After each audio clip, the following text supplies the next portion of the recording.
I've been wanting to film me reading the first chapter of...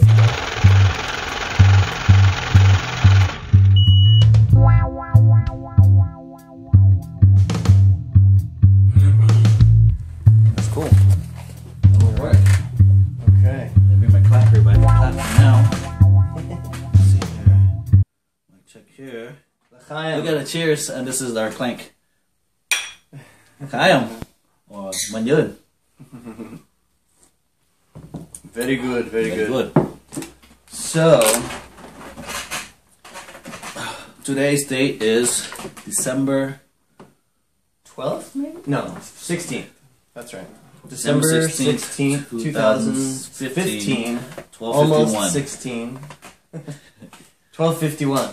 52 exactly now. Ready to go. 60 minutes. No worries, no. I'm just here. 60 minutes is a good television show that's not on anymore.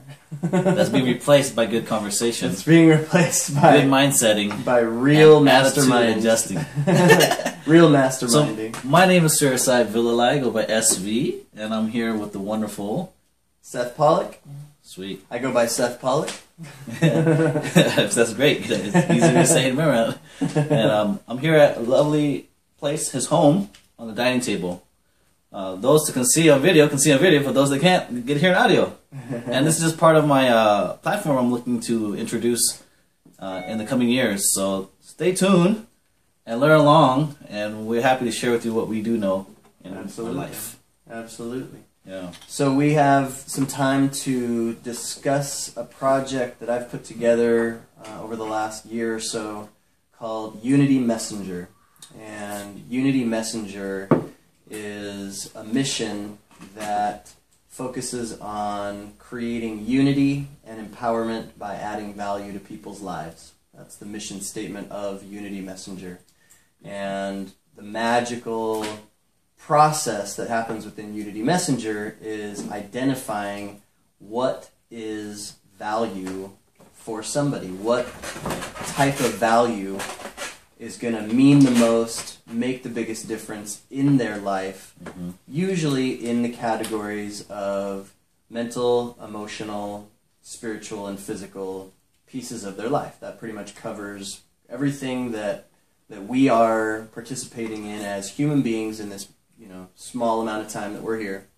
Right. And so taking a look at what kind of principles and what kind of resources we can implement to enhance and grow and develop in those areas. Absolutely. And so the initial analogy that I like to talk about when describing this process of evolution is that of the learning from planting a tomato seed and eventually being able to grow into the butterfly.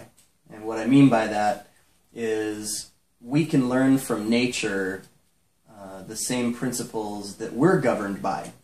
We don't often see ourselves as parts and pieces of nature, but truly we are outpicturing and governed by the same laws and principles that govern nature. So we put a tomato seed in the ground. Is this a symbolism that you're referring to? Because I came across such studies, some of them referenced, I think it was Buddha, about people that reference a seed and an oak tree. Right. And a human and a seed, different potential, but they both can grow depending on how well they're nurtured.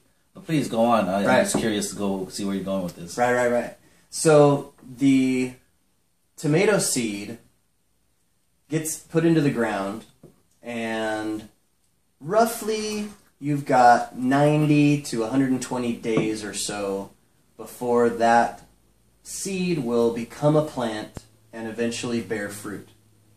And that process and that eventual tomato plant is doing only one thing for that entire period of time.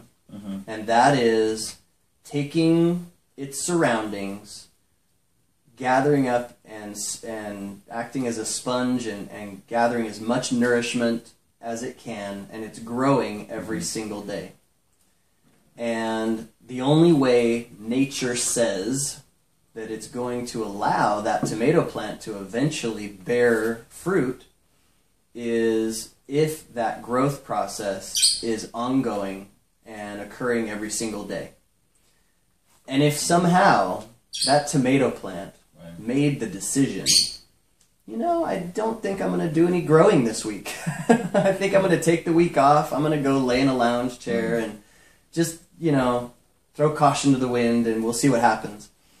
That tomato plant at the end of that 90 to 120 days is not going to bear the kind of fruit that it would have otherwise, if at all, had the growth process and that gathering of nourishment process been consistent over that entire period of time. And human beings are no different. We all have fruit that we want to bear in our lives, and we oftentimes are confused why that fruit has not come to pass, has not come into fruition in our lives.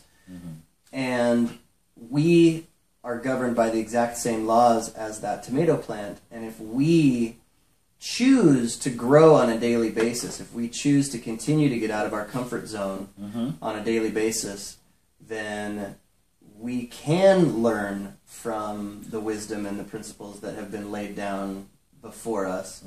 And at the end of, you know, it's not going to be 90 to 120 days, it's going to be a few years of cultivation.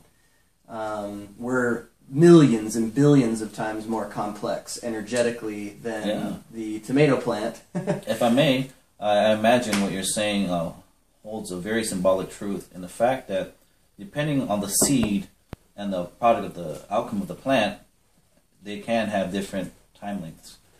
For instance, I mean, you said tomato seed. For a tomato, maybe a season. But guess what? What I've learned in life, from my even personal stories, I feel for me is I'm more like a bamboo at times. It took, you know, you may not see me growing for the first 4 years, but boom, 5 years, 7 years, I'm like double, triple my size and height. So I think I really like what you're saying about choosing to plant that seed in your mind and your spirit and your personality and your belief, so you can become this enigma of influence, of energy. So I really feel that vibe, man. What brought you to this understanding, may I ask, Seth? What epiphany moment were you planting a tomato and all of a sudden like, oh, this is it. This is the secret tomato sauce.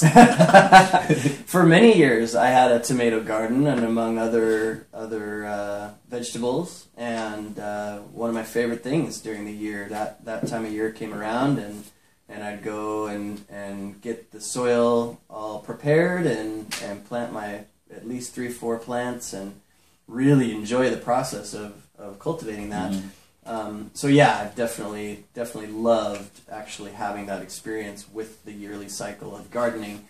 However, the ongoing study of success principles and personal development